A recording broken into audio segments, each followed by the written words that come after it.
Well, good morning, TikTok. I just want to thank everyone for the support. I really appreciate it. It was a very warm welcome. I've gotten a couple of comments like this, kind of asking for my story. It's a long one, but let me try to sum it up really quickly. So I was a diehard liberal pretty much my whole life. So I was pro-choice. I hated Trump with a burning passion. Like, okay, this is fucking embarrassing, but I cried when he got elected. Yeah, it wasn't my finest fucking moment, but you know. So right after he got elected, I found out my husband actually had voted for Trump in 2016. And I was very upset, to say the least. And at the time, my husband didn't know a whole lot about politics, and I was like, "How could you vote for somebody that you don't even know what's going on?" So he decided to educate himself, and we started having a lot of political conversations. And through those conversations, we really hashed it out. I really appreciate him for essentially challenging me and challenging my viewpoints, because I wasn't doing that myself. And I realized very quickly that I couldn't back up any of my shit. And instead of realizing that I was wrong, I just tended to get angry. And I don't know, it was just a long process of that. It was a long process of, talking about things, challenging myself. I started listening to a lot of conservative people, Ben Shapiro, Steven Crowder. I hated Candace Owens. I fucking hated all of them so much. And then in 2019, I hit my tipping point with the whole when the Virginia abortion bill came up. And Ralph Northam said if a baby survived an abortion, they would make it comfortable and make a decision. And then, that was the first bubble burst, because I literally heard that. I heard my husband brought it up, and I was like, "That's not real. That can't be real." And then I went and watched the clips, and I said, "Whoa!" I said, "That's way too far. We can't be out here killing babies who have been born." And it took that bubble burst. That one bubble burst, and all the other bubbles just started popping. That's my only way I can really describe it. I was just locked in a group think. I was locked. Honestly, it's really a cult mindset. I feel now like I had essentially been brainwashed by the left and by the media. And then when I started actually looking into what Trump did during his presidency, as opposed to what the media said he did, I was like, oh shit. So I have been conservative for a few years now, but I just wasn't comfortable ever talking about it until now. Ladies and gentlemen, with the political climate being the way it is for years, there's been, well, I'm going to say for at least a decade that I know of, there's been a huge divide between the left and the right, and even independent. It's just started to boil over very, very recently, especially with the 2020 election. Here recently, we have seen a huge influx of people who have, especially with Brendan Strzok doing the walk away campaign. We've seen a huge influx of people who have gone from being on the left, whether you call them progressive or whatever, and started leaning a little bit more to the right. Today, we're going to have our own little walk away story. As a video you just saw, I have with me today, you can find her at Freely Ashley at TikTok. Ashley, how you doing today? I'm doing well. How are you doing? I can't complain. How about you tell us a little bit about yourself? So I am from a small town in the Midwest. I'm a mom of two, and I went from being insanely leftist to now being moderately conservative. Okay. When you say insanely leftist, what are we talking about here? Okay. I was socialist. I was, anti-capitalist. I was in my opinion now, a radical feminist, pro-choice, but I was hypocritically pro-choice in a way also. because I was the type of person like, well, I probably could never do that, but I don't want to take away anyone else's choice and that kind of shtick, which is, in my opinion, just kind of hypocritical. But I believed everything was not everything, but I believed a lot of things were, racist and homophobic and transphobic and just all of the honestly stereotypical iterations that you hear about the left or that you hear the left talking about. I started as liberal and it just progressively moved, more to the left. The longer that I got into things, the more ideas I heard. So. Well, I was never that far onto the left side of the political spectrum. Even back then, when I was part of that, we probably have our differences and our fights. But the way you describe it here, it seems like you've had a huge shift here recently in your beliefs and the things that you hold dear. Am I correct in saying that? Okay, in the video you said your husband has part of that, but am I correct in assuming that your kids have had part of that too? My kids are toddlers, so yeah. When I had them was right at the beginning of the pandemic, and I was already conservative, but it really made me a lot more firm in a lot of my stances and realizing, okay, I'm a parent. This isn't just about me. This is about my kid's future. And Right. That had a huge impact on how I just saw the world in general, I think. Okay. All right. So, all right. You said you were incredibly leftist and kind of hypocritical in your views. Let's walk through the story from the very, very beginning of your. Of course, you said you were leftist as hell. What spurred on that moment for not only you to challenge yourself, but your husband as well? Okay, so 2015 when we did the big election, that was that was where it all came to a head, I think. When they announced that Trump had been elected, it's so embarrassing now to me. I cried, like bad cry. Like it wasn't just like, oh, it was like the world is going to end. Like that's how much I was convinced that Trump would ruin everything. We wouldn't have any freedoms. We wouldn't have any rights. Like it was really insane. Now, that's why I say insanely leftist, because I was so emotionally invested in politics to a point where I couldn't see past anything. It was like a wall.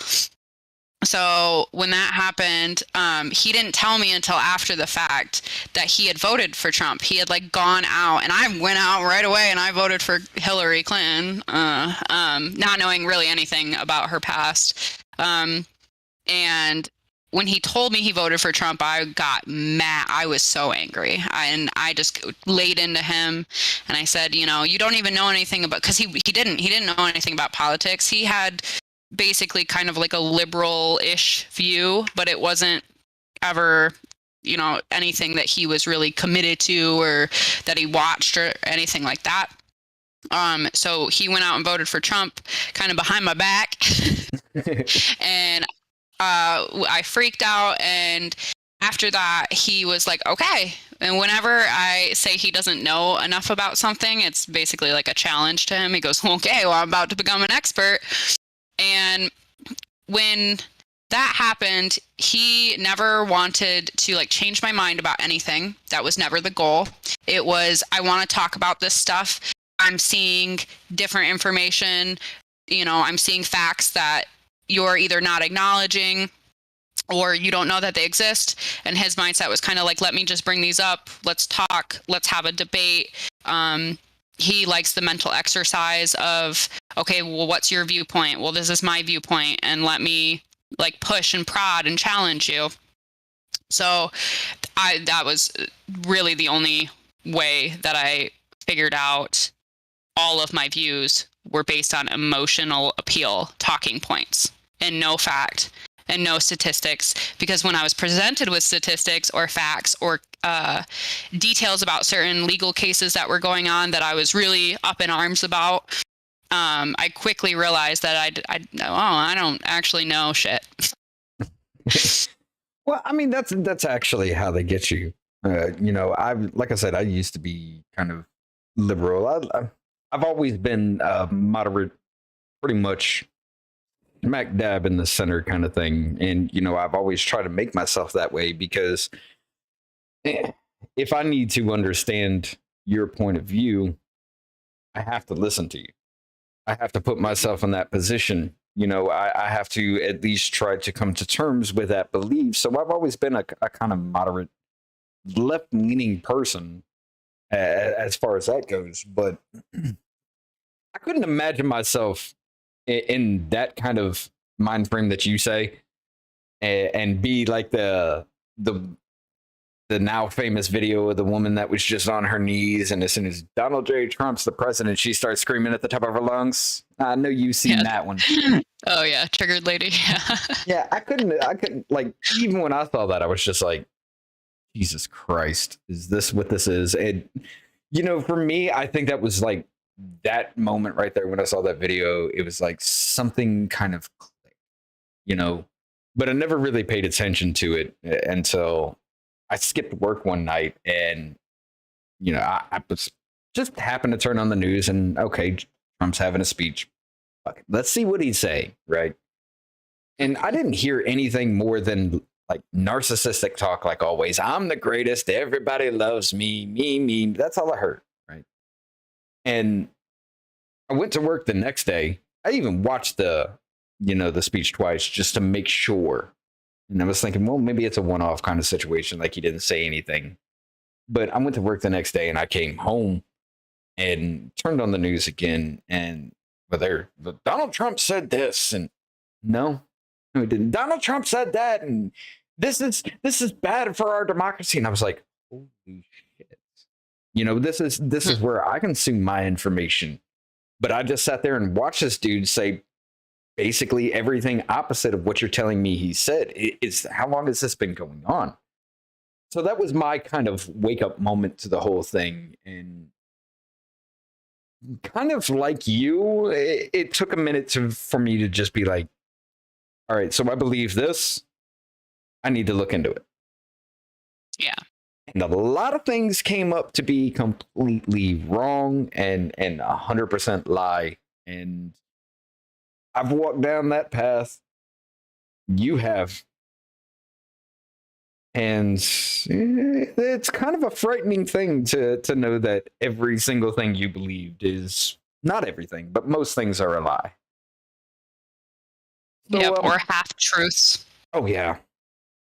So, all right. When you said your husband did not have like any kind of political information, this is how it always starts with men as well. Like, you challenge them on something, like you said, they're always going to be that, oh, well, I'm about to be an expert on this kind of moment. What was the one thing that he had stated that he had looked up and found that just kind of that made the biggest impact to you? Gun control. It was about gun control. I didn't ever hear about the numbers for the defensive use of firearms. Oh, you never did? So they far outweigh. Also, I never realized that most gun deaths are suicides and not actual, like crime or attacks or anything like that. So it was that, and I think another really big point was, do you remember the Baker case, like the two gay men who went in to get a cake made by a baker, and he said, hey, I can't make you a cake because I don't approve of a gay wedding. Yeah. All of the facts around that were completely distorted, and it wasn't until he kind of started bringing up oh, did you know that the baker offered them to buy any cake? And he just said he could not make it. Did you know that those two men had gone to other bakeries within the town and tried to get other like more conservative or like Christian bakers to make them a cake? And it was like a ploy basically to trap somebody into, these legal consequences and make it blow up. Those two issues, I just remember they really hit home in my mind of, this isn't what it seems to be. Like nothing is appearing, as it actually is, and everything's getting twisted. And I was a real big proponent for hate speech, like banning hate speech. And then just the more he kind of was like, well, what is hate speech, and how does anyone actually define that, and who defines it? And do you know how subjective that can be? Because something I say to you that you find hateful doesn't necessarily mean it's hateful. It just means that you are taking offense to that. And it's just really interesting because my whole upbringing, like conservatives were the ones who, like, I shouldn't say conservatives, I should say Republicans in government were the ones trying to like ban music, ban video games. You can't wear certain things, or you can't dress a certain way to be respectable. And I've always had piercings. I was like an emo kid. I, dressed really alternatively. I listened to alternative music. So my upbringing just like I just had this really judgmental view of the right in general. And once I started realizing that there's just been a dramatic shift in what conservatism is like, and there's just so many different people and different, variants of it. There's like the fundamentalist Christians who are very modest and strict, and then there are just more moderate people. And I guess like that's, I just always say I'm conservative, but I, when it comes down to it, I probably am a lot more moderate than some people are. But it just is really interesting how quickly that shift happened within politics of, well, now the left wants to ban certain things as they pertain to specific groups of people, not just like a sweep. It's let's demonize this group and lift up this group. And that just doesn't make any sense. No, it definitely doesn't. And, you really have a good point. And with I know Elon Musk tweeted out that whole that picture of, him at this point where he was in the middle, and the next one down was the left taking off to go more left, and the whole shift just kept pushing him more to the right. I feel like most people have had that, their views, their stances have never changed. It's just the Overton window has shifted so far that you can't align yourself with that anymore, because it's insane at this point. Yeah. Yep. And honestly, it's doing them a huge disservice in the end, because there's so many moderate liberals, like classical liberal people, who do not agree with the far left, but the far left is the major voice. And that is what is pushing our policies. That is what is guiding people's ideologies. And it's really easy, in my opinion, to fall into the trap of becoming a leftist, because it just happens. The same as when somebody switches to the conservative side, it happens little by little, and you don't realize, what you're kind of aligning yourself with when it comes to the left. Because I had good intentions. I wasn't a bad person, I don't think. I mean, I used to be, like, way back in the day. I was a shitty person, but that was because I was young and just making dumbass decisions. But when I got into politics, it was more when my life was a little bit more stable, and I was like in my early 20s, and I really can't tell you how that even started. I think it was just simple things like, I believe in gay marriage, like gay people should have the right to be married, and they should, like, there's no I don't understand the big pushback against that ever, but and just stuff like that. So it just happened really gradually, and I just found myself like, socialism sounds like a good idea, and look at all these countries that have certain socialistic programs, and those seem to run better, but in reality, they just have as many problems as we do. It's just in a different sense. So it was just a very idealistic view of the world. And well, in a perfect world, we could be doing this. Okay, well, it's not fucking perfect, you know? Definitely. I remember watching the Zeitgeist series, the Zeitgeist movies, those documentaries. I don't know if you've ever heard of those. Oh yeah. And I remember watching that first one, and then by the time you get to the end, it's talking about like a utopian society, essentially, where nobody owns anything and everyone's sharing everything. And in my head, I was like, that sounds like a good idea. And now I'm like, bitch, I own my own house. Like, no, this is my shit. Like, do not take my shit. Like, Right. and I didn't own a home then. You know what I mean? So it's like, oh yeah, it sounds good when you don't actually own anything and you don't have all of these understandings of how things work in the real world. Because that is absolutely terrifying to me to think that somebody could just, you know, you're just not going to own your house and you can just get kicked out at any time. You know what I mean? Like, no, thank you. But, so yeah, so I think it's just always a really gradual shift. And then you get so entranced in it. I think some very far leftists are probably to a point where even if they try to maybe question stuff, it's just discouraged immediately. You know, like it's a very cult-like mindset, in my opinion.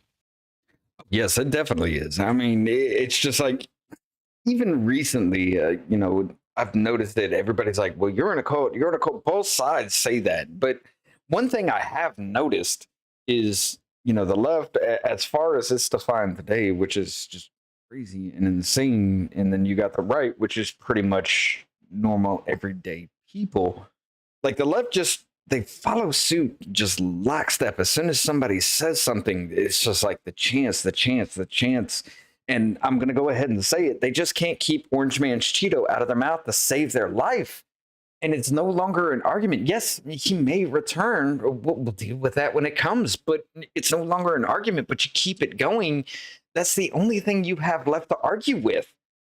You know, and it's just this mantra, this chant, like when you pop into any kind of video or TikTok or however, wherever you go, it's always the same comments all the time. You know, Orange Man bad. What about this? Well, Trump did this. God, just stop.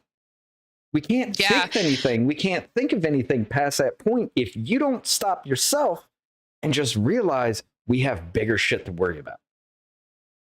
Yep. And that's, you know, I don't know if you've ever heard of Stephen Hassan's BITE model of authoritarian control. It is used to describe cults. And I've gone through that point by point. And it is scary how many points the left hits when it comes to the like leftism in itself and the way they operate. BITE stands for behavior control, information control, thought control, and emotional control. So, you know, you control how people get their information. You dissuade them from seeking outside sources. You, you know, tell them the other side is, you know, anyone who's not in our group is telling lies and it's misinformation and you shouldn't believe anything they say. And you get people emotionally invested. You use identity politics in this sense. Like it's not, you know, it's about cults, like the BITE model itself, but it's just scary how many points they hit. So I highly encourage everybody to look into that and just take a look and see what you think, because it's a fucking cult. Just the fact that it's always the same talking points. And I will admit right now, I would hear a talking point and I would just use that. I wouldn't actually go look into it. I would just believe it, you know, and it makes me almost sad now to think like, Jesus, girl, like you weren't thinking about shit. You were just regurgitating a bunch of information that you heard somebody say and just like, that sounds right. Let's just go with that. Like, And, you know, it's so funny because since so many people do that, What? Sorry, I thought you were like, hold on. Oh, no. I'm sorry. I was looking at chat there. I'm sorry. I forgot you could actually see me, but they can't. So anyway, what was I even freaking saying? My bad. No, but that's what it was.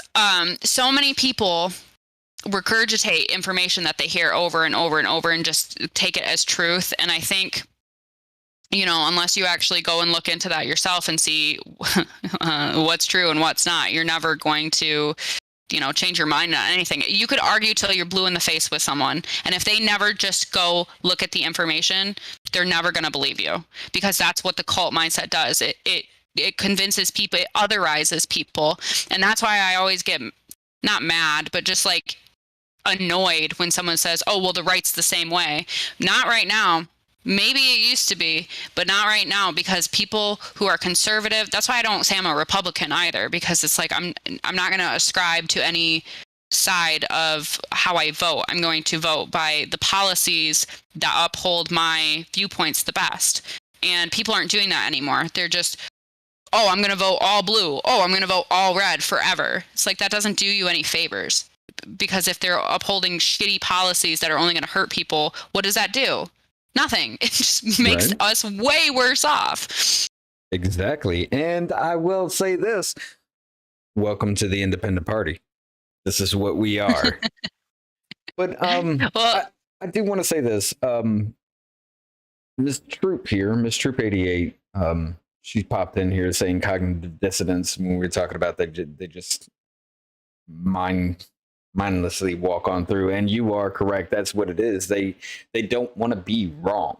They will fight tooth and nail to be correct on everything, and if you don't agree with them, then you're everything that they hate.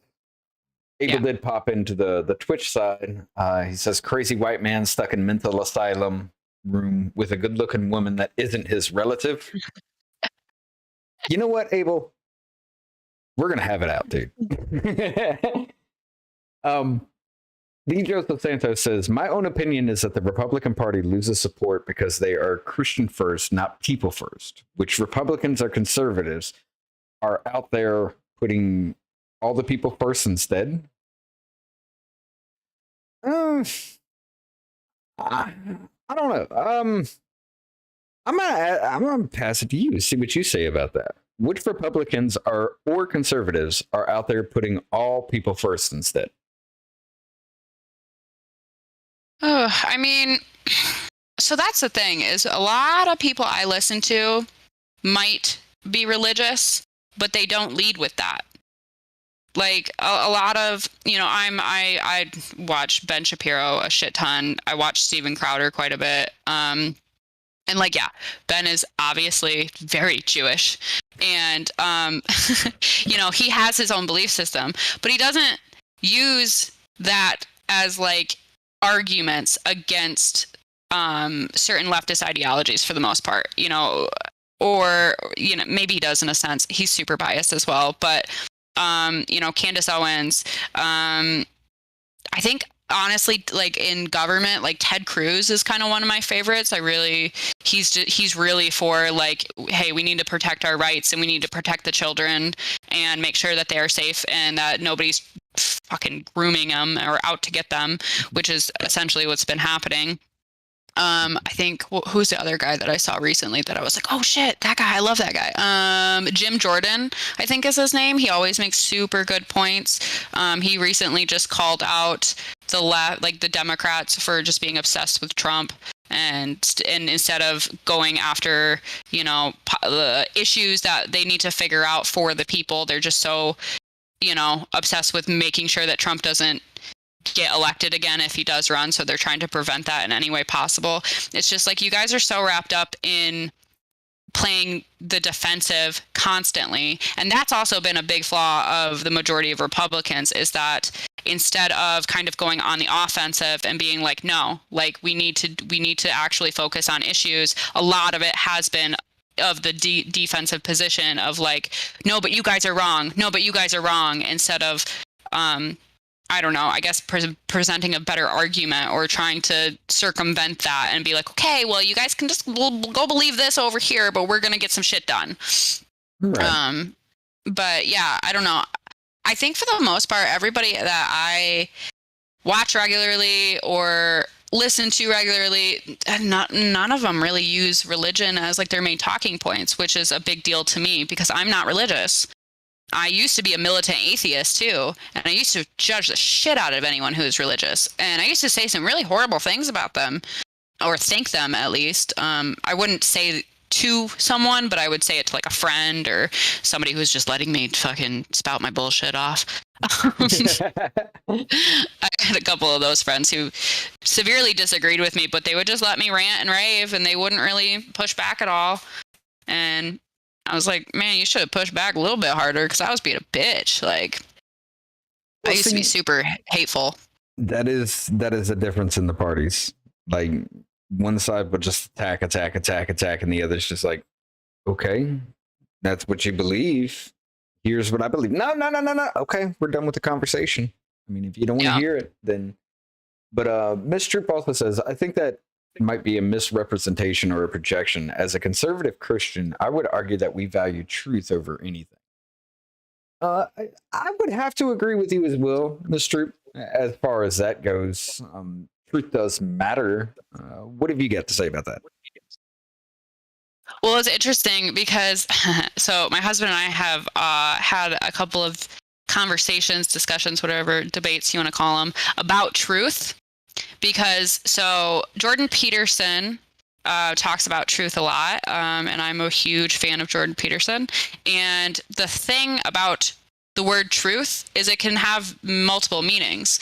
You know, the idea of like speaking your truth is a different context than speaking the truth.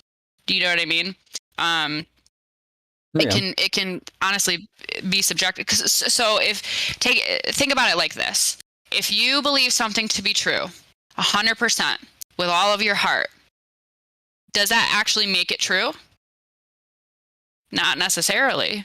No. You could just believe it to be true and you won't ever back down on that. And that's a big problem with the left in particular. I think when people on the right or more conservative people, or however you want to put it, when they are presented with something and they say, hey, this might not be factual, more of those people are going to go look into that instead of just blindly believing something. Now, I have my own kind of thoughts on religion, so I just leave that out of it, because if whatever religion you want to believe in, that's fine. And those are your beliefs and you're entitled to those. But, you know, that is part of, you know, I don't know. I guess just what I have a problem with certain types of religious people. Because instead of just having their beliefs and supporting whatever they support, there's a lot of people that use that as a way to judge other people. You know what I mean? And I just don't agree with that necessarily. Like, don't tell someone they're going to go rot in hell and be hateful, and vengeful about it. You know, I just what does that do? It doesn't do a lot. It just makes people look at you as if you are like a religious fanatic in a sense. And I don't think everybody who is religious is like that at all. I think there are, you know, like I said, there's just variance. There's just variances in every side of everything. I'm sorry. I feel like I'm not putting that in the best way, but oh, no. You are correct about that. You know, I have my problems with religion as well. You know, I grew up in a Christian household. I grew up with that. But once I started having my own questions, it was just like, everybody's just like, well, you just got to have faith. You just got to believe. And that's not enough. I mean, I got to have answers to have some kind of belief, because if I just believe whatever, what makes me different from everybody else? And the fact that, you know, you scream, well, you're going to hell because you don't believe in this and this and this. It's not that I don't believe. I've got my questions on it, and I need to find that solid ground before I make a decision. But then again, if you're throwing that whole, well, you're going to hell because you don't believe in this and this and this, are you not being, you know, the same thing that your God preaches against? I mean, he says, love one another, don't judge. You know, if you're judging me because I have questions, you're going against the teaching of your own God. And that's where I think a lot of the religious fanatic part comes out into people. You know, they will fight that tooth and nail, and I understand that. You know, I do, but you got to be able to have that discourse back and forth to understand that I have my questions, I have my concerns about the whole thing, and if you want to convince me to be on your side, you got to meet me halfway at least. Yeah. But yeah, I think that's important. Oh yeah, it definitely is. Joseph Santos has another question. He says, if the Republican Party is a people first movement, then what would they look like if they were truly Christian first movement? I'm gonna be honest. I'm gonna give the first little comment. I'm gonna be honest. I think they would be completely different. Like there would be more than just right, left, and independent would be a lot bigger of a party and more well known at that. What are your thoughts on that? I think if that was happening, they would be trying to put it into the schools. They would be trying to insert religion wherever they possibly could as a form of indoctrination, essentially. We want people to believe this, so we're going to just slide it in wherever we possibly can. But if you've noticed, it's the left that's doing that and not the right, because the right wants everyone to just have their individual freedoms, their individual beliefs, to seek out whatever information they would like. And it's the left that shuts down all of that independent thought. And they use thought-stopping techniques and, like word vomit, essentially. Right. But they're the ones that are trying to insert it into schools and indoctrinate kids into learning about certain issues that should not be anyone's place besides their parents, you know? Right. Okay. He also said commonly Republicans are arguing for prayers in schools. Why, when the Constitution forbids this? That is where the right colloquially has become, like we were saying earlier, it's just like people's mindsets, their views hasn't changed at all. It's just the left has shoved that window so far over. Everybody is now aligning with the right. And, you know, like I was saying to another TikTok guy who was asking me, I think it was Triggered You in 22 or something like that. He kind of proposed the same question. And I'll tell you, like I told him, you got so many people who don't align anymore with their thought process because they can't go that insane to believe that unless they just want to fit in, and that fitting in is getting smaller and smaller. So now you've aggregated so many voices on the right side of the aisle that now there's going to be infighting within these people, where the religious types are going to stand up, the non-religious, the atheists, even the people that aren't Christian in any way, they're going to start standing up. They're going to segregate themselves into their own groups. That's just something that we, as aligning ourselves with the right, we're going to have to come to terms with, that everybody's viewpoint is going to be different. And not every single one of us are going to agree 100%. But you are correct. The separation of church and state, I do have to say 100%, that needs to be a thing. There's no reason why I should be going to school and having the belief in a God shoved down my throat when I'm paying you to learn reading, writing, and arithmetic completely.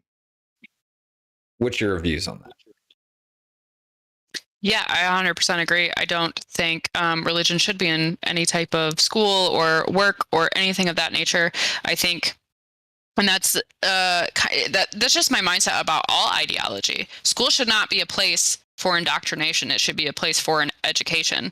And, any type of ideology, belief system has no place being taught to children aside from older kids in high school, where they're just learning about different cultures, different ways of, believing in things. Like but that's an educational stance as well. It's not, here, I want you to believe this. It's, look, these are what all of these different types of people believe. That's much more appropriate, and I think needed. Like, we should learn about different cultures and all that good stuff. But no, no, keep religion out of the government and out of schools. Now, it is interesting to think about because most of our morality is based on Judeo-Christian values, because that's just what our culture has stemmed from. You know what I mean? Like, I mean, if you look at laws and stuff, like the most basic, it's like don't steal, don't kill, don't don't adultery used to be a law, but it's not anymore, so those are based off of I'm really fumbling now, Judeo-Christian values, but that does not necessarily mean that we need to have that currently influence our laws and our education systems. So. Oh, definitely not. It's this one's directed towards. Let me switch that. I forgot to switch the camera. This one's directed towards me. The California GOP platform to this day plainly states that they believe marriage should be defined as one man and one woman. Does this make sense if the party is not Christian first? I will include Ms. Trope's comment as far as your question goes for the marriage being defined as one man, one woman. I don't agree with that for myself. I believe everyone should have the right to choose. I 100% agree with you, Mr. I do know fairly good amount of gay people, both men and women. We don't care. We really don't. Like I said, your sexual identity is the least interesting thing about you. If you want to be happy and you love somebody in the same sex, who cares? Just do your thing. You do you, I'll do me. As long as, you're not trying to push your beliefs onto me, I don't care at all. Do I believe that it should be man and a woman situation? No, I don't. Because I'm not going to go down that Christian road as far as that, because I'm leaving out a good portion of society because I believe it's wrong. Shouldn't force something that is your choice at all, if that makes any sense. Let's see. Mr. says, watch Stephen Crowder video when he tries to order a gay cake from a Muslim bakery. Yes, everyone has that was a good one. I like that one. Liberty reports in the chat, real conservatives do not care what you do as long as you are not hurting anyone. He is correct, 100%. But I would like to make a point too on that. In the regards of, like, a lot of people I've seen have the mindset of, they might think that it is personally wrong, gay marriage in regards to, like, they think that marriage should be between a man and a woman, right? But a lot of people also don't think that the government has a place to dictate that. So just because somebody believes it for themselves, really, or their own like family or what have you, doesn't necessarily mean that they think that it should be law. Because, like, those are two different things. Morality isn't law, and law isn't moral necessarily, So I think a lot more people have that mindset of, okay, I might think this is a sin, but I also don't think that the government has a place dictating that. So.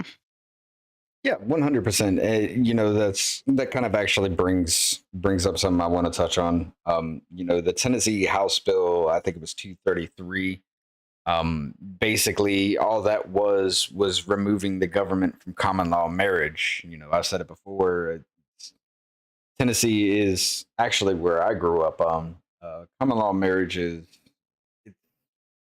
I'm not too sure whether it's 10 years or 7 years. I know here in Alabama, it's kind of the same way. But if you've lived with somebody for a long time, you don't believe, that the government should be signing a marriage certificate, doing all the ritual to getting married and everything. If you don't believe that, you can claim common law marriage if you can prove that you've lived in the same household with a significant other for a certain amount of time. Tennessee, that House Bill 233 removed the government from getting involved, saying, well, you still have to sign the certificate, you still have to do this just to prove that it is that removed all that.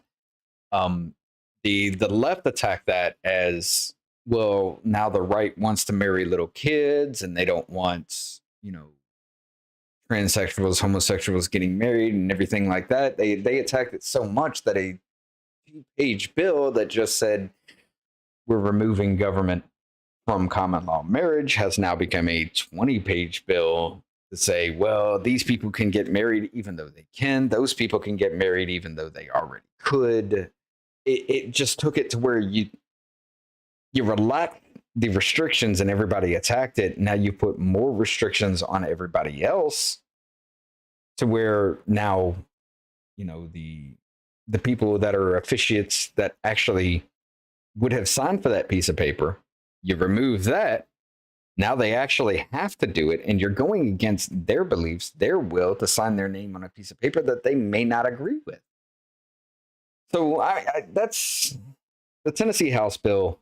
I kind of went off on that because she had kind of made that as a point that's ridiculous. But that just goes to show you the side of the left here, where anything and everything they don't agree with, they've got to interject, they've got to get their way, simply because they want to push this agenda, and it's getting way too ridiculous at that point for that. But you want to say something? Go ahead. Oh, I was just going to say, well, have you noticed that anything they don't agree with, they frame it as an attack against certain types of people? And that's how they get people emotionally invested in order to try to, reverse decisions or make changes in that regard. It's not anything other than look at this and get mad, Right. And that is how they're, to put it nicely, low information voters. Not switching cameras again. That is how they get that base behind them, because people don't pay attention, especially when you're young. You don't pay attention. You don't listen to people. You're so steadfast in what you think that when somebody says something, to be like, oh well, now they're saying Florida, you can't say gay in school. Jesus Christ! I mean, how long have we been fighting that? Out of context, right? Yeah. How long have we been fighting that? And people still believe that. So they get their base by telling you something that's not true to make an emotional response in you, which is actually called oligarchy, or not oligarchy. What is that? Demagoguery. There we go. They appeal to your emotional side to confuse you, to make you think that they're on your side, when in reality, all they're doing is just bending you over a barrel. Yep. But let's go back a little bit to the story, because I'm kind of like, I've been watching your videos, and it's kind of interesting to see, like I said earlier, how far you've slid in such a short amount of time to be like those. I know it's going to sound bad, but the generated look we all see in our mind when somebody says a leftist, the weird, out of the blue haired, kind of multicolored hair kind of person, into what you are now. You said your husband kind of challenged you into that belief. What made him into the kind of like push back on you? Oh, he is one that neither one of us are afraid to push back on each other. We've always been like that. We've always just had that kind of dynamic in our relationship where if, one of us says something stupid, the other one's you're going to get roasted. Or if, he saw that I was so emotionally invested in everything, and so resolute in what I thought. And when he found information to refute my viewpoints, he was like, okay, well, I'm going to bring this up to you because obviously you are either not hearing it or ignoring it completely. So let me see what you actually think. And he took it just from more of a debate standpoint, I guess you would say, in that, okay, well, you have this viewpoint. Why? Why do you have that viewpoint? And I think that's the most important question, and that people aren't asking themselves. Why do I believe this? Why do I believe in these ideals or this ideology or, you know, these talking points, essentially? Yeah, that's kind of everybody's little start into that journey. It does sound like you're like from a large standpoint. It sounds like your marriage to your husband is kind of like my marriage to my wife. Like we push back on each other all the time, even on the stupidest things. Like I can't stand the fact that she puts peanut butter and cheese on a sandwich to this day and for the rest of my life. That sounds disgusting as hell, but she loves it. I still give her shit about it. It doesn't matter. She kind of rolls that off. But you know, it just, from what it sounds like, it sounds like you two have a really, really healthy relationship as far as marriage goes, because from the way you described yourself, the way you used to be, I'm going to be honest, I probably would have hated you. I'm not going to lie, I probably would have hated you, and we would have had fight after fight after fight. But oh, yeah. Go ahead. Well, I was going to say, yeah, we did. We had fight after fight after fight. Yeah. It almost always ended in a like fight and me yelling or getting mad or crying or some ridiculous nonsense. So it wasn't as if we had these nice polite little discussions. No, they were very emotionally charged, and you know, he pushed as far as he could and until the next time, basically. But yeah. Yeah, same with my wife. I love the woman to death, but I mean, honestly, as far as our relationship goes, we've only had like 3 or 4 major fights since we've been together. Everything else is just like the things that irritate us, we play off, like especially in the grocery store. We love it's a big thing to us when we go to the grocery store together. We just love to just say the most horrible things to each other.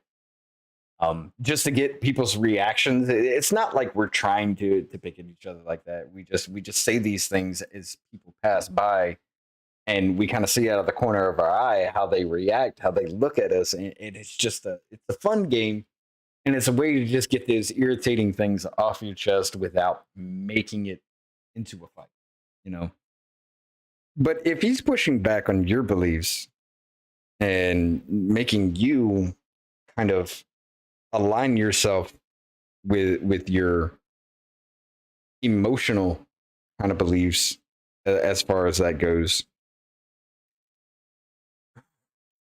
what was the defining moment for you when you no longer could say that this is it? Like, I can't be a leftist anymore. I can't keep doing this.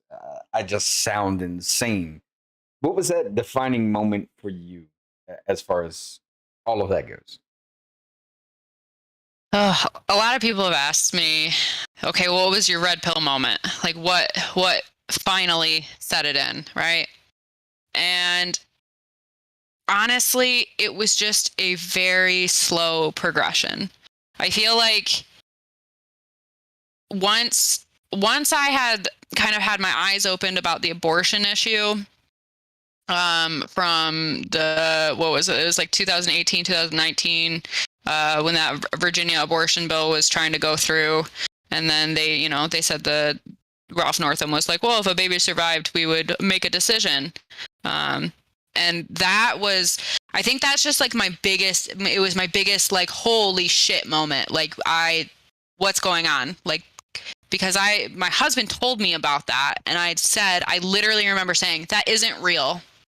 That can't be real. There's no way that he said that. There's no way. And he goes, okay, here's the fucking clip. And I went, okay. And that was like the nail in the coffin, I think, at that point. it still took me quite a while. It's hard sometimes to remember back too, because it was like, you know, the election happened, and then that whole 2016, I was just, you know, fighting tooth and nail against Trump, and I just hated him and yada, yada, yada.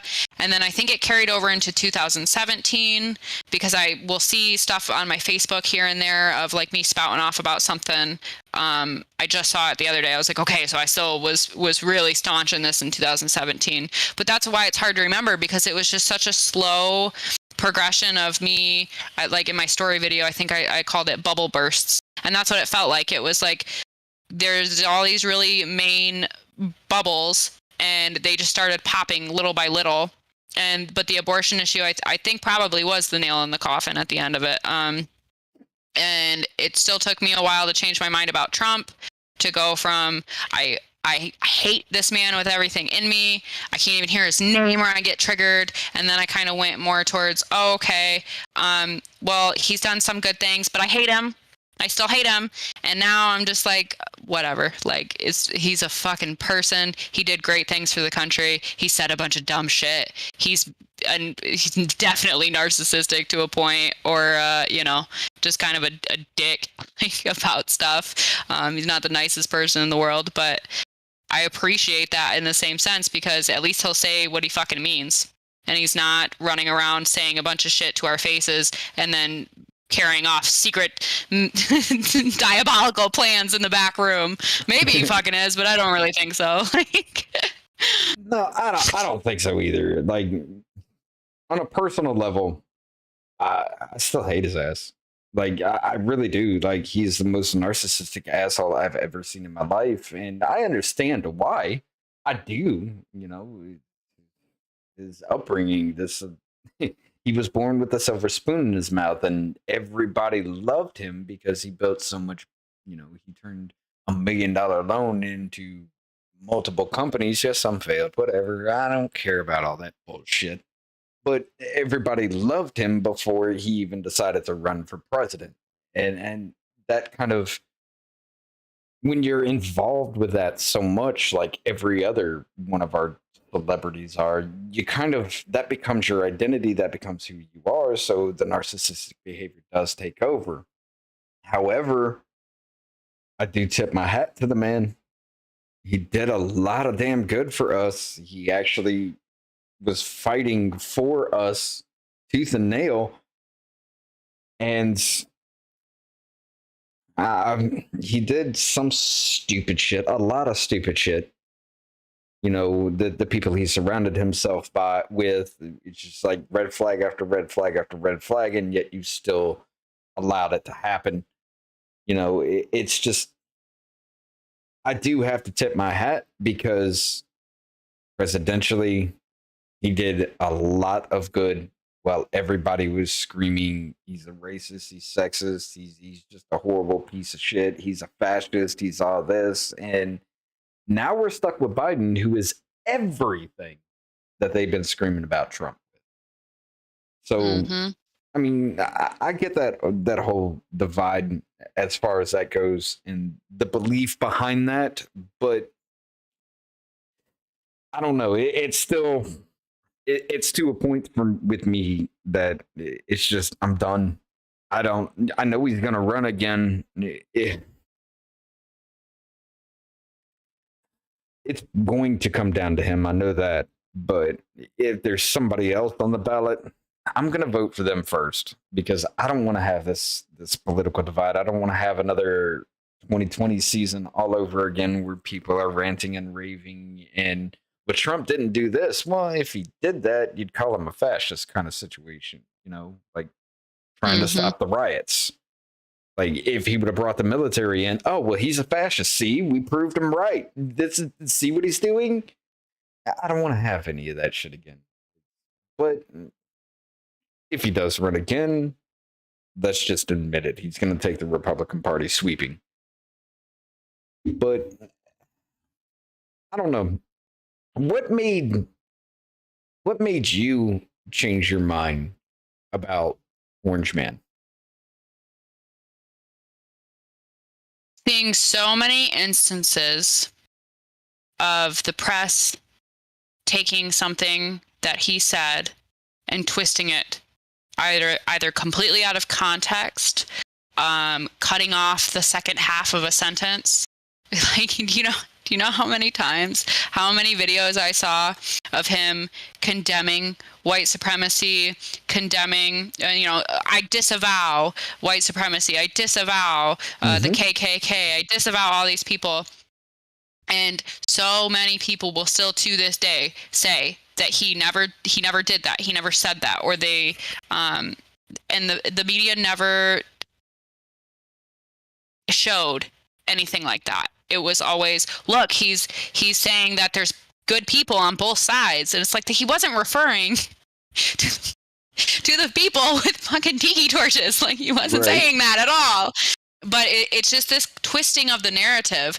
And I have a communications degree, and I did study a little bit of journalism and stuff. It was online, so I don't really know if my degree is even worth its fucking salt. But I have it. I don't know. So, and just to see the blatant unethical practices going on in the media reporting in that regard really frustrates me, because Trump did a lot of stupid shit. He tweeted a lot of shit all the time. He said a lot of stupid shit, for sure. But he didn't ever mock a disabled reporter like they claimed. Nope. That was a really big eye-opener for me, because if you go and you look at the gestures he's doing, he does that every single time he ever mocks anyone saying that they're a liar. He does this, he does the same motion. He uses the same voice. It wasn't because the reporter was disabled he did that. It was because he was lying. And taking that and twisting it into that context is really easy to do. It's really easy to believe. And it's a lot harder to get people to actually go look up those old videos and see what the fuck's really going on.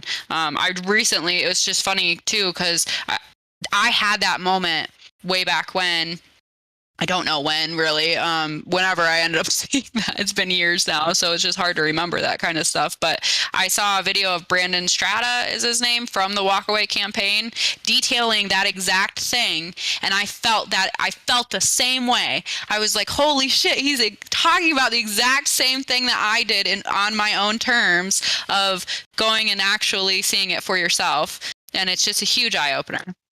Right. And yeah, the Liberty Ports here. I think Trump was a great president, but as a person, I'm not a fan. Same, man. Said media ran a 4-year smear campaign against him. Yes, and wasn't it? I think it was Rachel Maddow the day he was announced that she's like, well, this begins the impeachment of Donald J. Trump or something like that. Like, immediately. Like, you can tell they expected it to go to Hillary Clinton landslide, and then something happened along the way. People just they got fed up with it, especially since Occupy Wall Street. Like, that's where identity politics came into play. Everybody's like the 99% against the 1. You're stealing our money. We're done with this. And we're coming to literally, you've lit the fuse in the powder keg. And to calm that powder keg down for them, they lit the fuse on race. And, that's always a thing. Every 2 to 4 years, it's always a thing, depending on who needs votes. So that's kind of where the political divide within the people actually started to begin. And it just boiled over, of course, with Black Lives Matter coming into play.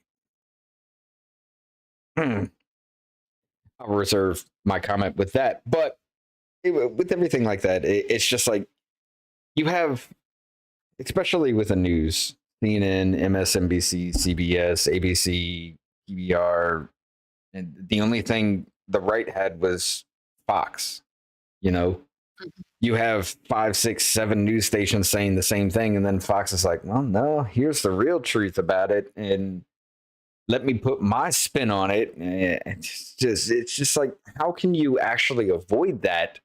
If ever, it's like the cult thing. It's the cult ideology. How can you avoid something? How can you reach truth to anybody when you got multiple people chanting the same damn thing?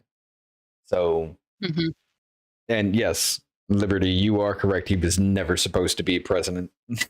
Not from their game. He was never supposed to be. Like, I feel like left and right has always taken their turns at fucking over the American people. And, you know, since I had my awakening, I've always gone back and looked at everything, and I have my questions about every single presidential election. Let's be honest, Bush shouldn't have fucking won. Straight up. He shouldn't have won. Yeah. Nope. But well, and go ahead. I was just gonna say, it's just funny because a lot of the shit that like that disinformation governance board that just came out reminded me so much of the Patriot Act and how they're justifying it the same way the Bush administration justified the Patriot Act by saying this is not to spy on our own people. No. It's to make sure that nobody's from anywhere else, any foreign entities aren't fucking around too much. It's like, no, bro, that's not how it's going to be used, and we all fucking know it because we did this. And to be honest, I don't know a whole lot about political history. I need to learn about a lot of things. I only have so much time, but yeah, it just reminds me exactly of how people felt back then. Yes, you are correct. It's just the other side.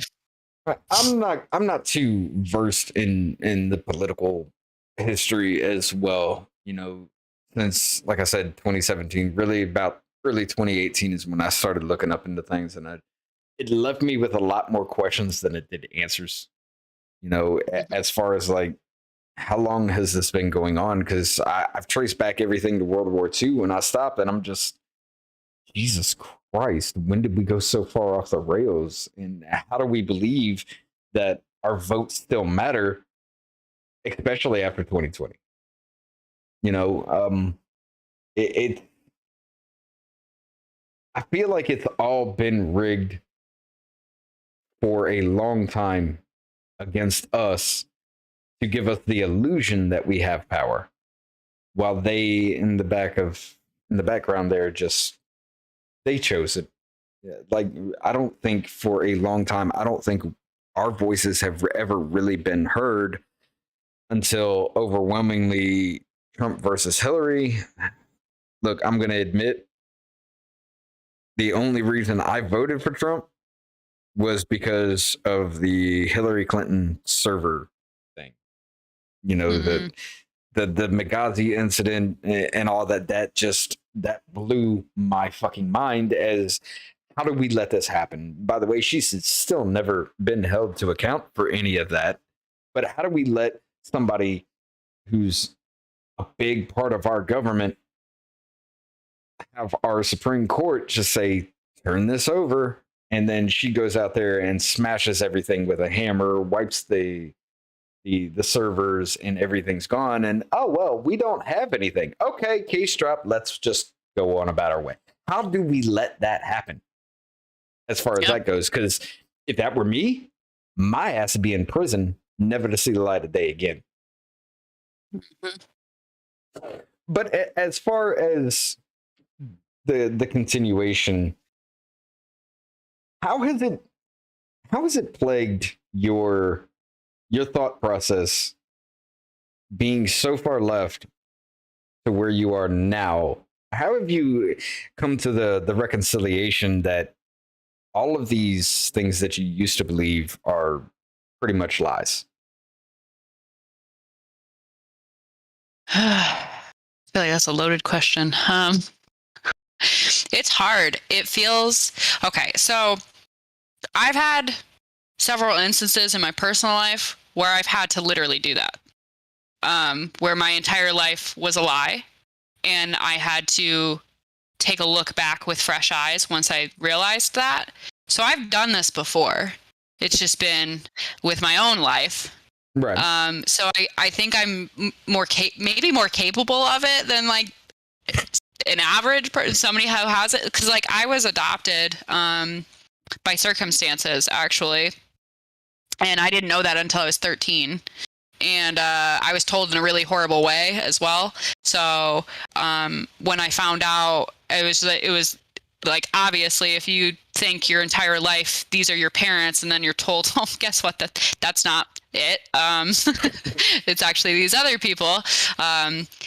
It makes you look at everything differently. It makes you look at your whole life differently. And I had to do it again when I was in my mid-20s, because long story short, essentially, my adoptive parent, who I thought had all these great intentions and was such a good person with just a shitty hand dealt to her, was not that at all. And she was a horrible person who didn't do anything to change our circumstances, right? So then I had to, again, step back and look at my life and go, what the fuck actually happened? And I did the same thing with the leftist to conservative type views. I went, oh shit, I'm finding out all this information that isn't real.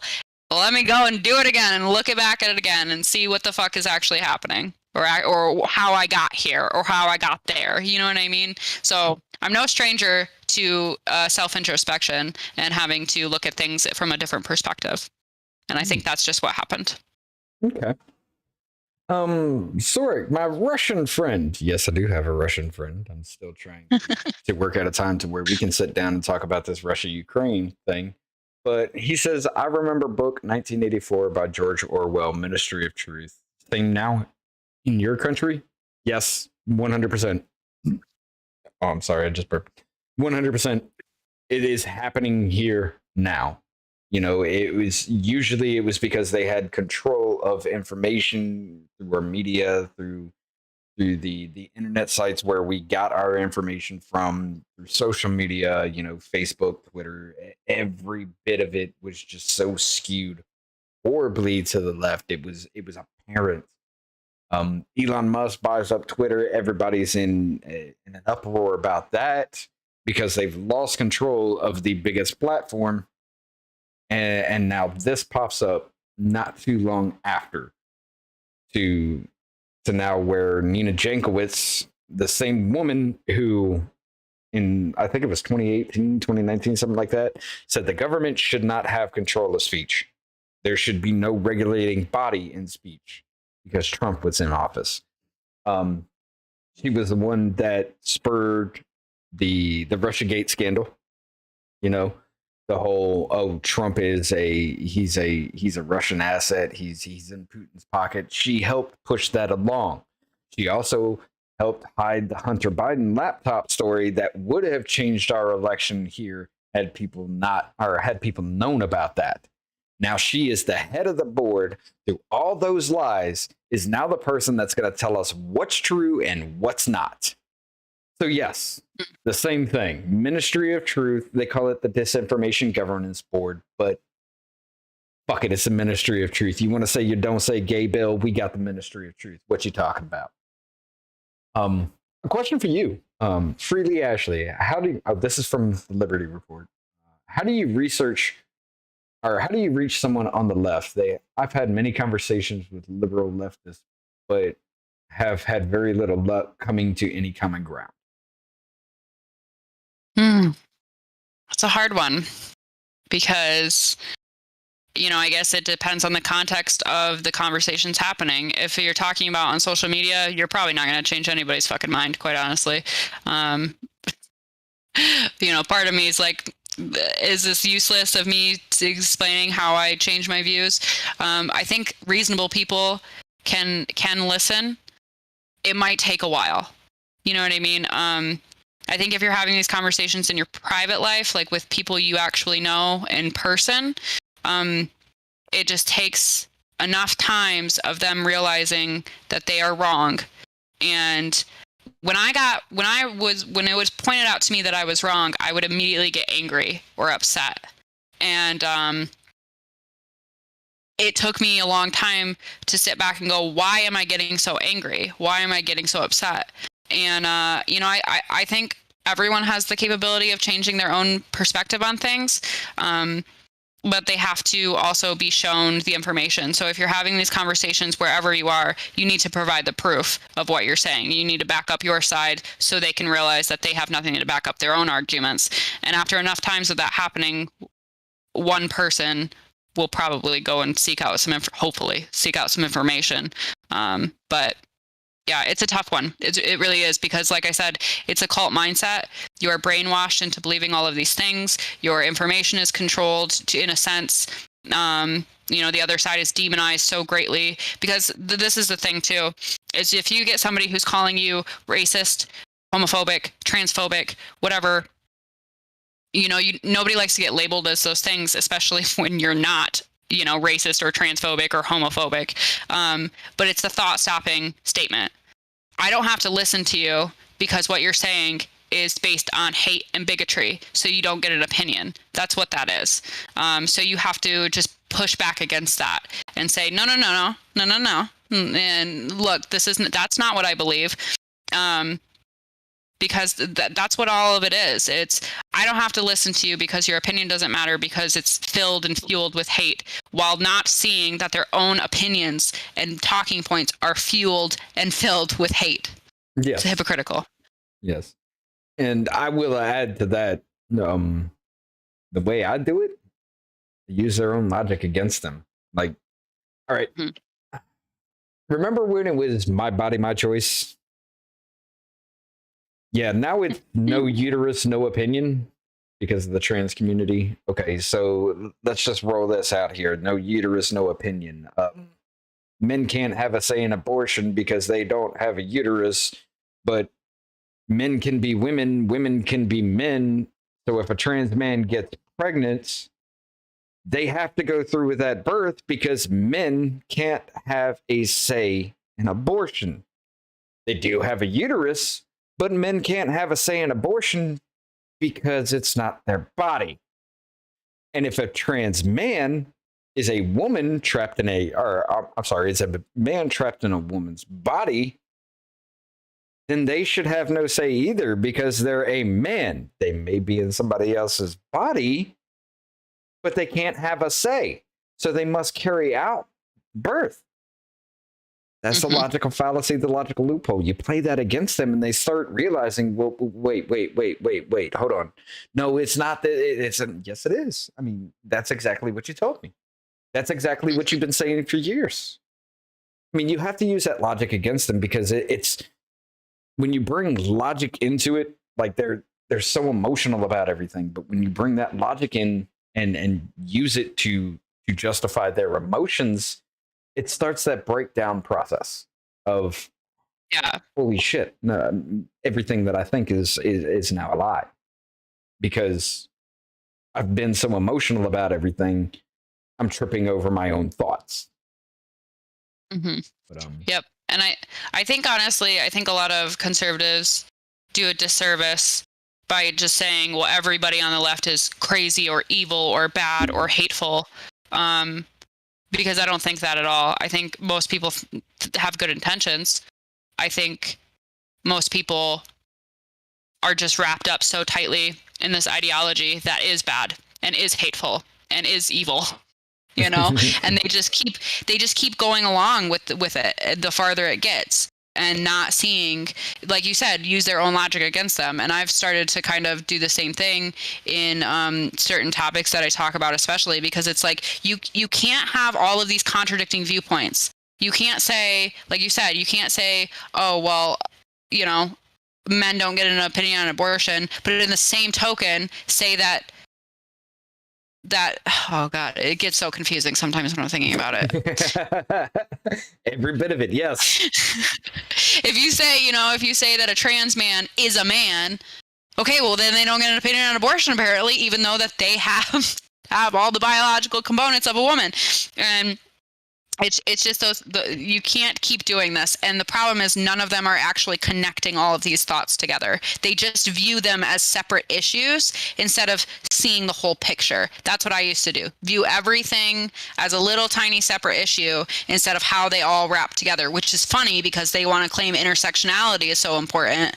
But they're, they only think that in regards to, certain types of people and their ethnicity and their oppression points.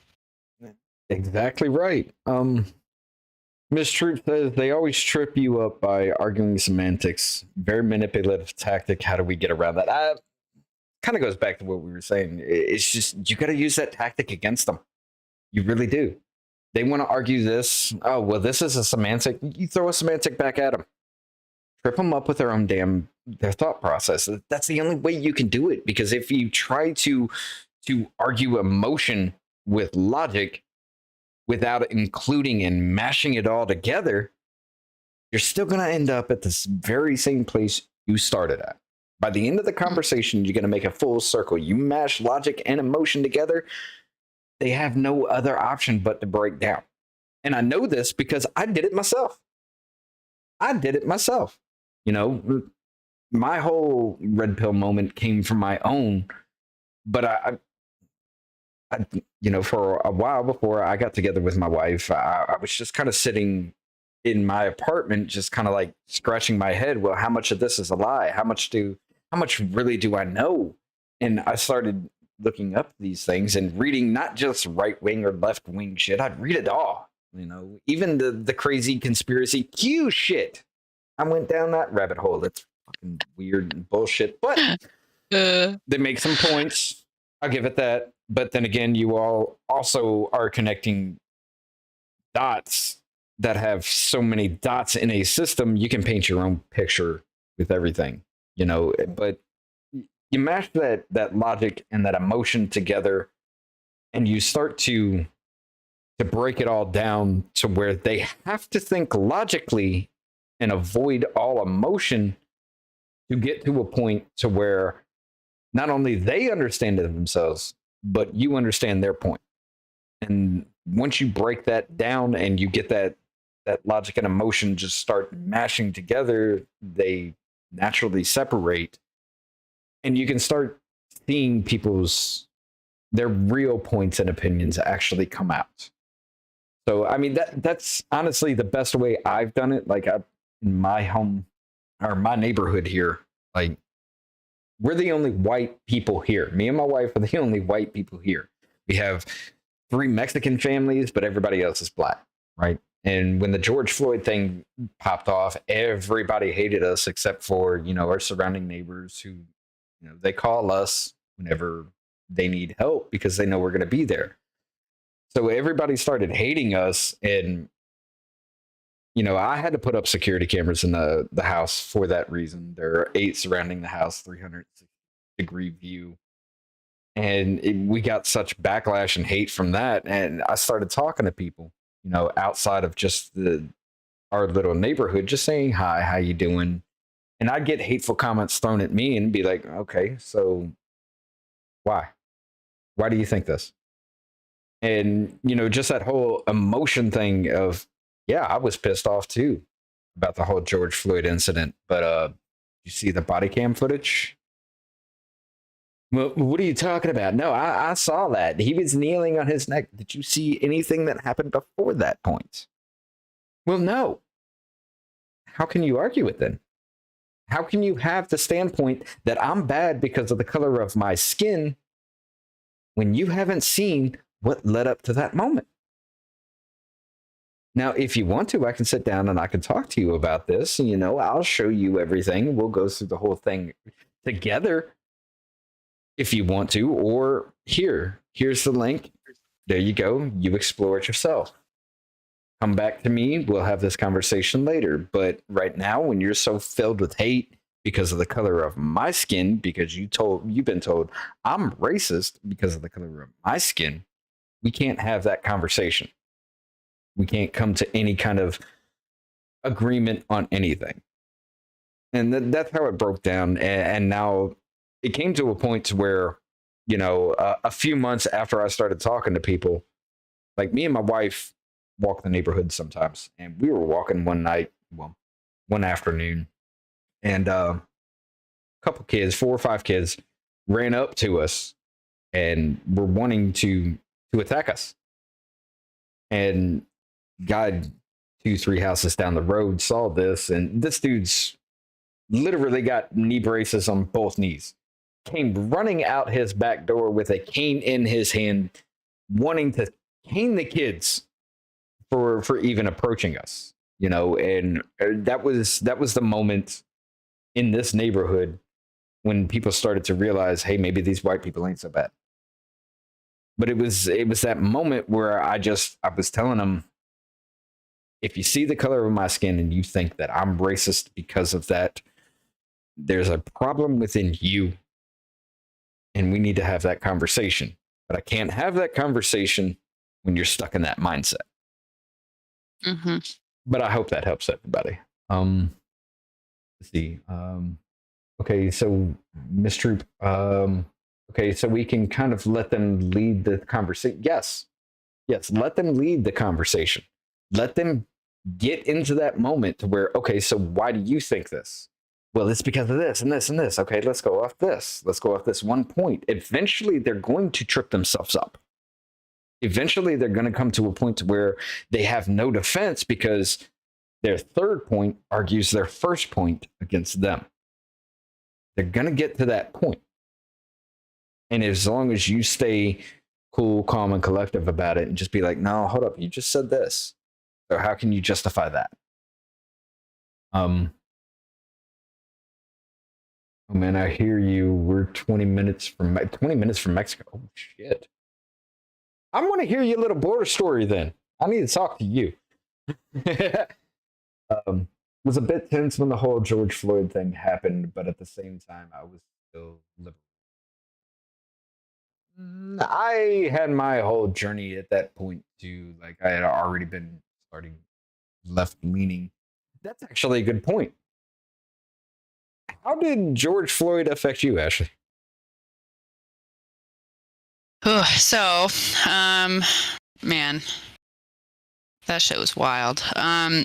So obviously, I to start off, right off the bat, he shouldn't have been killed. He shouldn't have died in that instant. But at the same token, there should not have been more deaths that resulted from his death, because that's what happened. Is all those riots caused I think at least 20 people died. And just seeing all of that play out. 30. It's over 30. Okay. Yes. But seeing all of that play out was scary. How much, like, I feel like white people specifically were already being demonized, and then it just ramped right up after that, and they went full force after a group of people for the color of their skin, and that doesn't make any sense to me. I have Black family members, and the thought that they would ever potentially look at me and think that I have any feelings of any type of hatred towards them, like, really breaks my heart. And I don't think that any of them think that. But it just scared me so much. And it's like, whoa, how are we going to do this? How are we going to go down this road of demonizing people for the color of their skin, when at the same time, like you're saying, don't demonize people for the color of their skin, and you're doing that. There's no such thing as reverse racism. It's all just racism. I don't believe in the whole, you have to be, you can't be racist, or you can't be racist against white people because they're the oppressors. No, none of us have oppressed any other people. Like, we weren't alive in the times of actual, serious infringements on human rights. Maybe our grandparents were in the civil rights movement and stuff like that. Great grandparents, I don't know, but nobody on this earth participated in any type of slavery, like, not on the earth, in this country, because there's slavery still going on all over the fucking place. Yeah. But, and that's another thing people don't want to talk about. Anyway, that's a whole nother thing. But,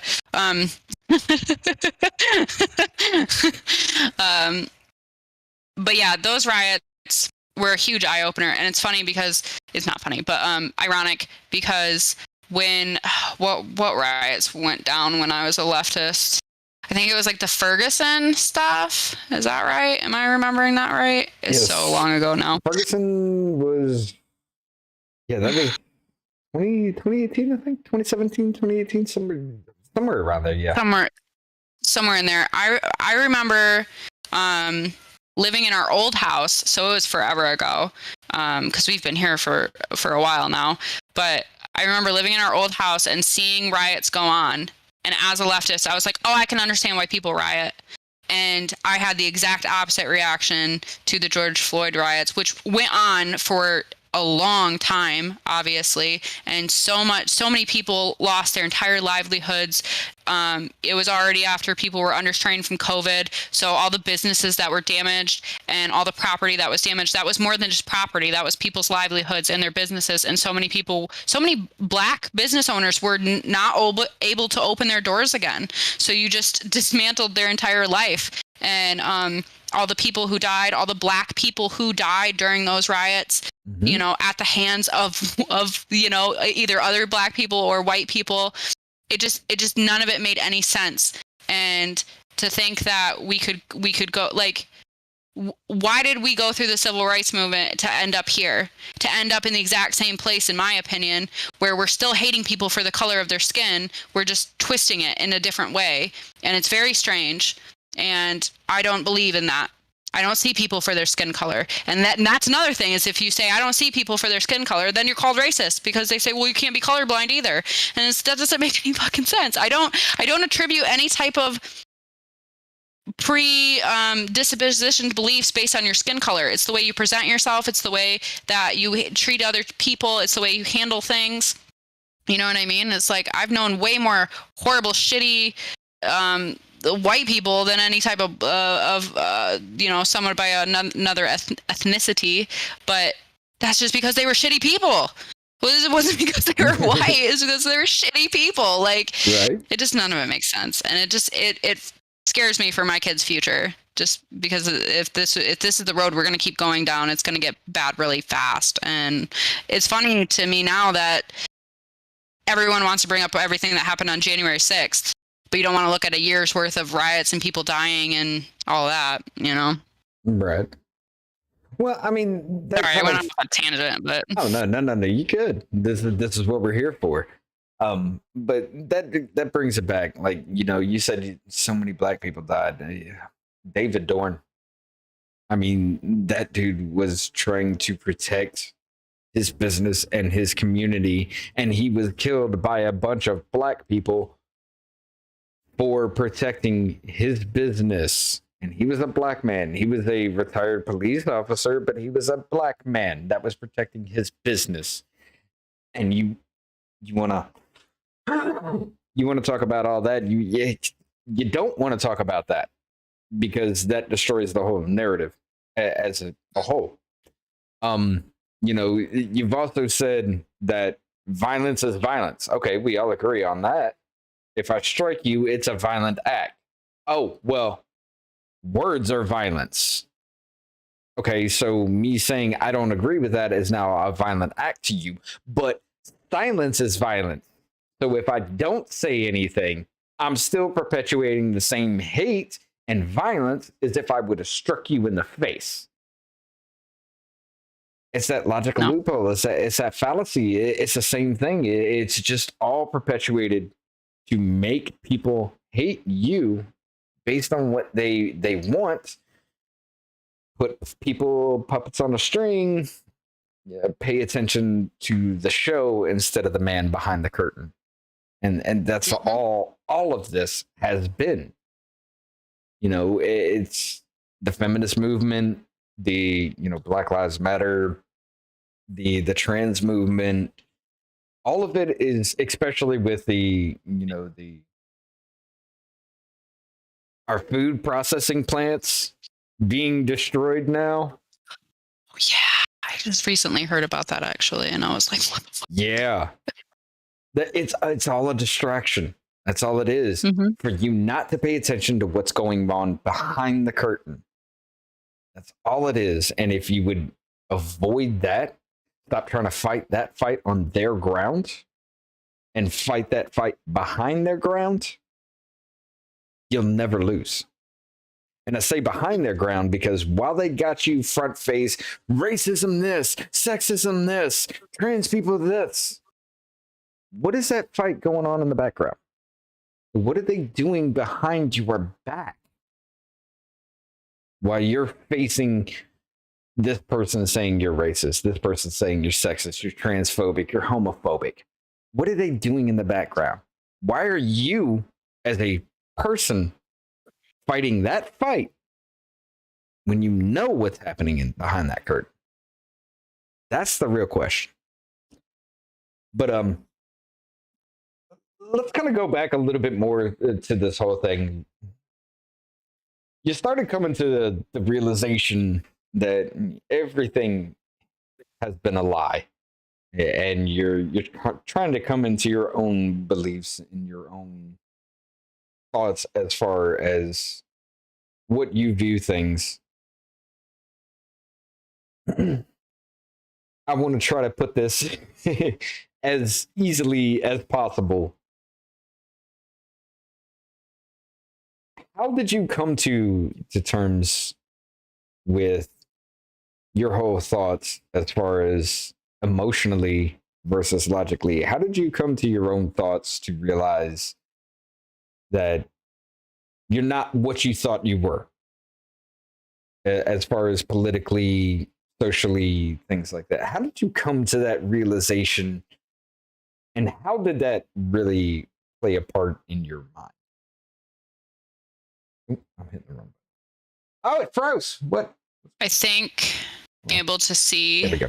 how hypocritical I was. How it's sometimes it's so hard because it's been so much, you know. I've changed my view on almost every single thing in regards to politics. But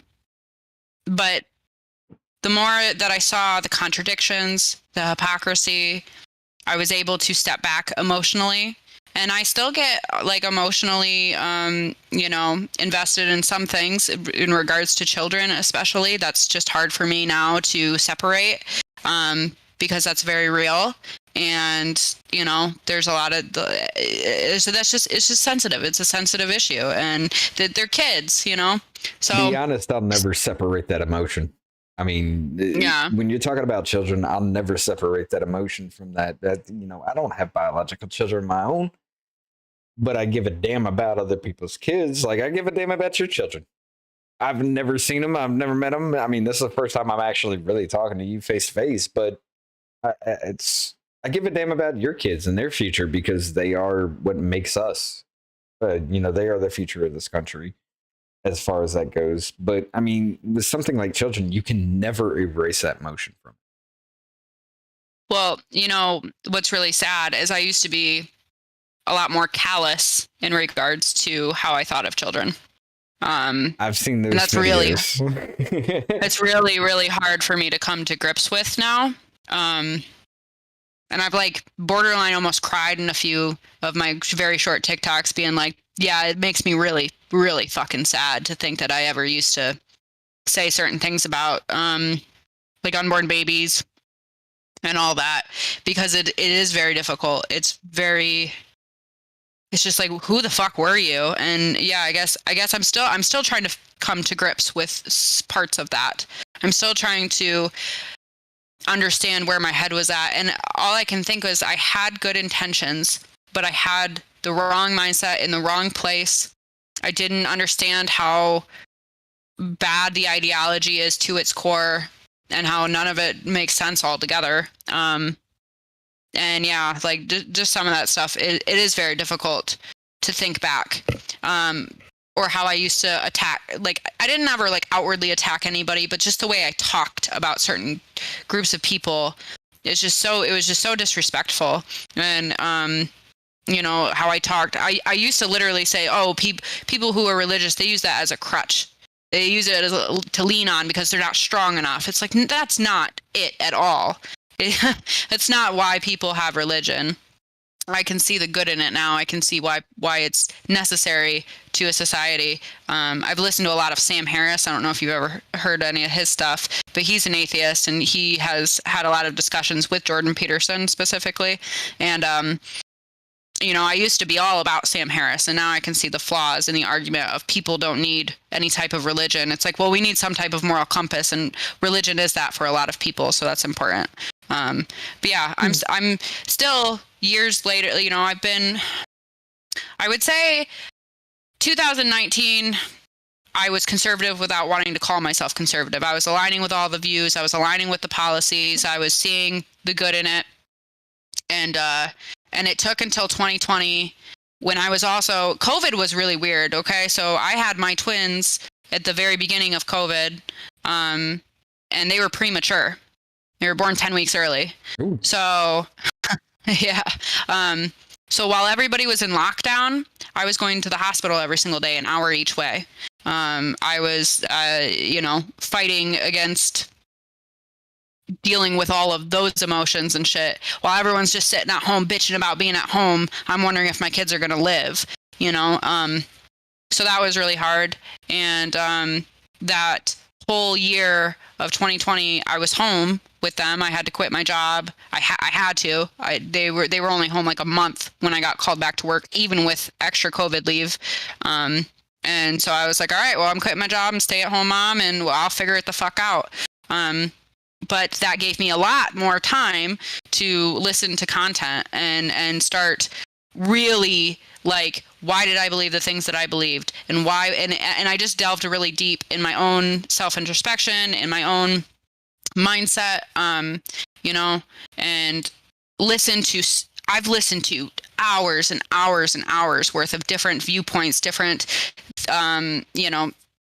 from philosophical content to political content to everything in between, fucking true crime. And like, I've just did so much of like, let me just absorb as much information as I possibly can while I can. Right. And that's really just changed my whole mindset on stuff. So I think that's just really important for everybody to do. But yeah, it was super weird. Yeah.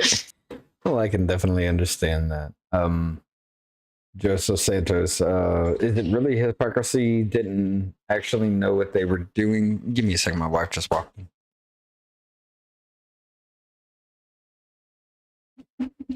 All right, sorry about that. Is it really hypocrisy? Didn't actually know what they were doing? Yes. Yes, it is still hypocritical. If you don't know what you're doing, I would still consider that hypocritical, because if you do not know what you are doing, but yet you still act on that against your own will, against your own beliefs and things like that, that's still kind of, it's a hypocritical stance. And that's why everybody calls that out, is for that moment in time, you're contradicting yourself. You're contradicting your own views, your own beliefs, your own viewpoints. As far as that goes, if you can stay consistent with it, I can respect it. But again, it's when you get into those conversations, emotion versus logic, you get trapped in that circle until somebody trips up. It is. Well, go ahead. I was just going to say, also, just because you can't see your own hypocrisy doesn't mean you're not being hypocritical. Right. If people didn't actually know, I guess that wouldn't be hypocrisy if they didn't actually know. Like the whole. See, Go ahead. It just depends. Like when you're talking about actual facts, yeah, I can see how ignorance isn't, necessary hypocrisy. But when you're talking about these types of more logical arguments of like, what is a life, right? And you start kind of going through things, and like I held a lot of hypocritical beliefs, and it wasn't until someone pointed it out and said, "Hey, that's pretty hypocritical of you to say this, but also say this." It's like I just don't feel like just because now ignorance to the facts is one thing, but I still think that you can be hypocritical without actually realizing, or just outright denying it and being in denial. Like the Hunter Biden laptop story. Let's just roll that back. But yeah, let's see. By its pure definition, hypocrisy, when you knowingly hold to conflicting moral positions, the common definition means that absolutely everyone that learns better is hypocritical for changing. Yeah, I can see that. Okay. But I'm about to look it up. having two viewpoints that logically conflict with each other, it's just the process of learning and growing, man. I mean, that's all it is. You're going to be a hypocrite until you come to the realization this and this can or cannot exist in the same moment, right? But being a true hypocrite, as far as that goes, would be like the Taylor Loren story. You know, she was on screen crying about how doxing is wrong and this, and it hurts so many people. And then a week and a half later, she goes and doxes libs of TikTok and then complains because she was doxed herself. That's blatant hypocritical. But it's also hypocritical to know something exists. Say like the Hunter Biden laptop story that broke in 2020, right? But it was silenced. Most people really didn't know about that because they refused to look that information up. They just blindly followed along with what they were told.